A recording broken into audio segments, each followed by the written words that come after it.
Bonjour, merci de rester fidèle à Bouribana TV, votre web TV préférée qui s'ouvre à vous pour vous faire découvrir la commune d'Atekoubé. Nous sommes à l'émission J'aime Atekoubé, une émission qui fait la promotion de cette commune à travers ses filles et fils. Aujourd'hui, nous avons un invité que beaucoup, en tout cas, parmi ceux qui connaissent la commune d'Atekoubé, ont déjà vu ou ont entendu parler de lui. Et ce serait l'occasion de lui permettre de se découvrir à vous. Nous allons nous tourner vers lui et lui demander tout de suite de se présenter à vous. Bonjour, je suis Mathias Atiladé, PDG du groupe Total Auto et Immobilier. Je suis fils de Feu Grand Rémi, un grand amoureux d'Atekoubé. Voilà, c'est vrai qu'on ne pourrait pas commencer cette émission sans rendre hommage à notre papa à tous, papa Rémi, pour ceux qui l'ont connu.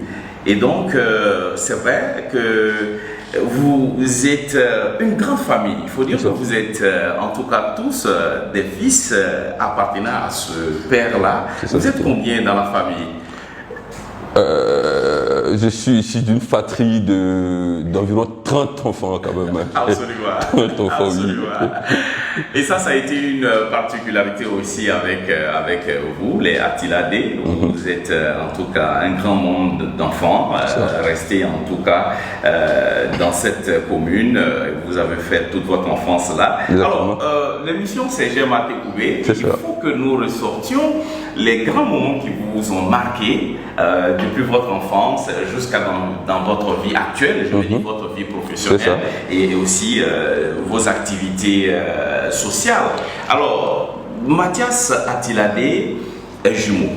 C'est ça, exactement. Oui. Mathias Atiladé, il est jumeau. Et mon frère jumeau, Latif Atiladé, il est tout autant connu à Atekoubé comme moi. Et voilà. Les grands moments à Atekoubé, il y a beaucoup de souvenirs. On commence déjà, l'école primaire c'était déjà où? L'école primaire, ça a commencé déjà par les cours préscolaires au FEDEL, la maternelle, et ensuite les PPC Broco, avec le directeur Ango Basile, que je vois toujours d'ailleurs, et je lui souhaite longue vie à travers. Et jusqu'au CM2, ensuite ça sera Saint-Simon. Il faut dire que nous faisons partie quand même de la dernière vague d'élèves qui ont fréquenté ce collège sur l'appellation de Saint-Simon, parce que après ça a changé. Paul Valéry.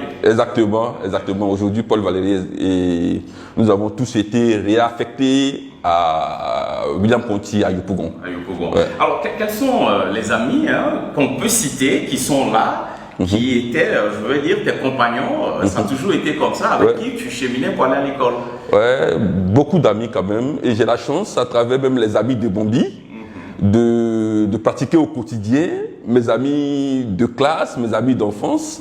Il s'agit des Bambi elles-mêmes, Diarisso Aïchatou, et il y a Taoufik Raman, il y a Diagua Miakle Bénédicte. Voilà, ce sont des amis qui font partie des amis de Bambi. Voilà, il y a beaucoup d'amis qu'on voit quand même. Babrou, par exemple. Ah oui, comme Babrou, exactement. Parce que là, il faut le citer. L'immense Babrou, quand même. Ouais, quand même.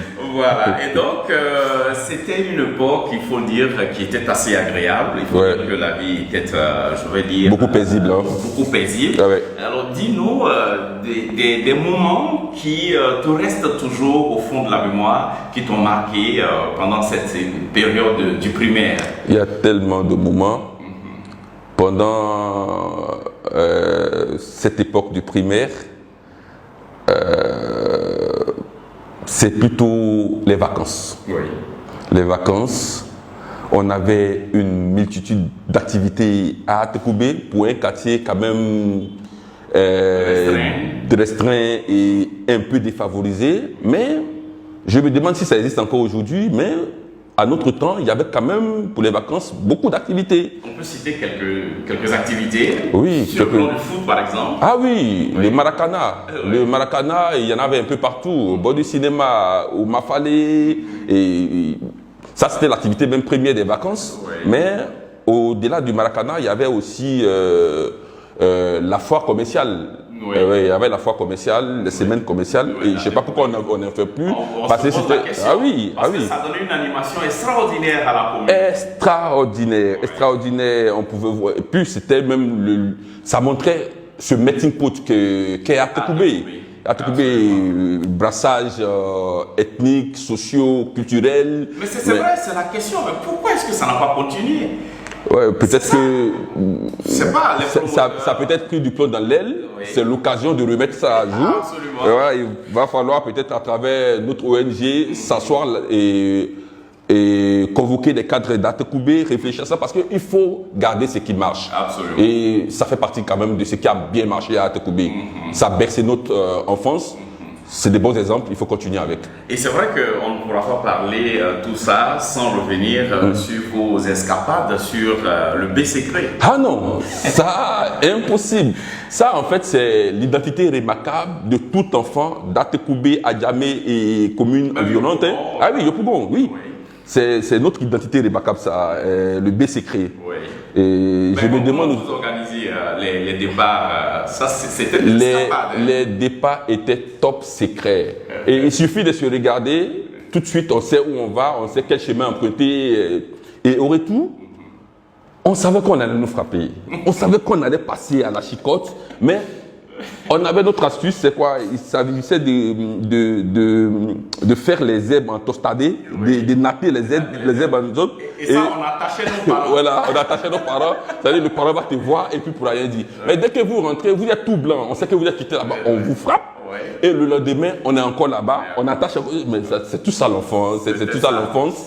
Et c'était vraiment magique. Il faut aussi qu'on n'avait pas toutes ces grandes routes avec une circulation trop dense. Bien sûr, donc les accidents étaient minimisés. Exactement. Et donc il y avait ça. Et puis aussi sur le chemin du Banco, il y avait cette astuce-là pour avoir du pain sucré. Est-ce que ça te dit quelque chose? Au gâteau-fier, c'est ça? Au gâteau-fier. Au gâteau-fier, exactement. Alors, comment ça se passait? Au gâteau-fier, mais après une bonne partie de nage, c'était la phase de restauration. Oui. Il fallait apporter des cartons. Quand même. Et là, c'était la cité fermée. C'est ça, exactement. Et au Diazobi, en bas du Diazobi, là, voilà, il fallait y aller apporter des cartons pour recevoir en contrepartie. Pour que notre maman à tous nous remette des pains. Exactement. Ah, t'as des bons souvenirs, toi. Voilà, et donc on allait, avant le Banco, jouer le foot au désert, là où il y a le sanctuaire. Ouais, c'était ça d'abord, ensuite on descendait. Ensuite, voilà, on descendait tranquillement. Voilà. Alors, c'est vrai que ce souvenir-là, tous les enfants d'Atekoubé. Il y a une partie, il y a un truc important aussi, les booms. Les booms. Les booms. Non, on va y revenir. D'accord. Là, c'est la période du primaire. Du primaire. Alors, on va y revenir. Il y a aussi que tu es natif de cette rue très connue à Atekoubé qu'on appelle le Louba. C'est ça. Alors, quels sont tes souvenirs du Louba? Non, le Louba, les souvenirs sont particuliers quand même. Louba, c'est une famille. Oui. C'est une famille et malheureusement, je ne comprends pas aujourd'hui pourquoi cette cohésion a pu disparaître comme par un coup de baguette magique. Figurez-vous que Louba, nous avions un groupe d'amis. J'avais mon ami Bagaté qui était Koyaka. Il y avait l'autre, comment ça s'appelle, qui est Gouro. Et on avait un autre qui était, comment dirais-je, Burkinabé Broussi. Vous voyez, mon frère jumeau et moi, plus les trois, nous sommes 5. Et on commence toujours le dîner, par exemple, chez nous. Oui. Ensuite, on va chez Bagaté, on mange ce qu'ils ont fait chez eux. Ensuite, on va chez tout, ainsi de suite. Et le soir, on avait des dîners copieux, oui, parce que c'est varié, on mangeait un peu de tout. Et malheureusement, tout ça, ça a disparu. Au Louba, les mamans se changeaient les repas. Oui. La maman d'Abraham, elle a fait du riz qu'elle donnait à celle qui a fait du taux, qui ensuite, ça se passait, c'était vraiment... Et ça a disparu. Et ça a disparu. Malheureusement. Ça a disparu, on copie peut-être l'individualisme occidental, mais est-ce qu'on fait bien de faire? La question reste Mais posée. il faut dire que le Louba, pour ceux qui ne savent pas, le Louba, c'est, je vais dire, une cour commune Ouais. avec plus de 500, je vais dire, personnes. 1000 personnes Avec même, on dirait, 1000 personnes, c'est un village. 50 familles. Oui, c'est un village. qui cohabitent. C'est un village, oui. Et la solidarité Oui. était tellement exemplaire.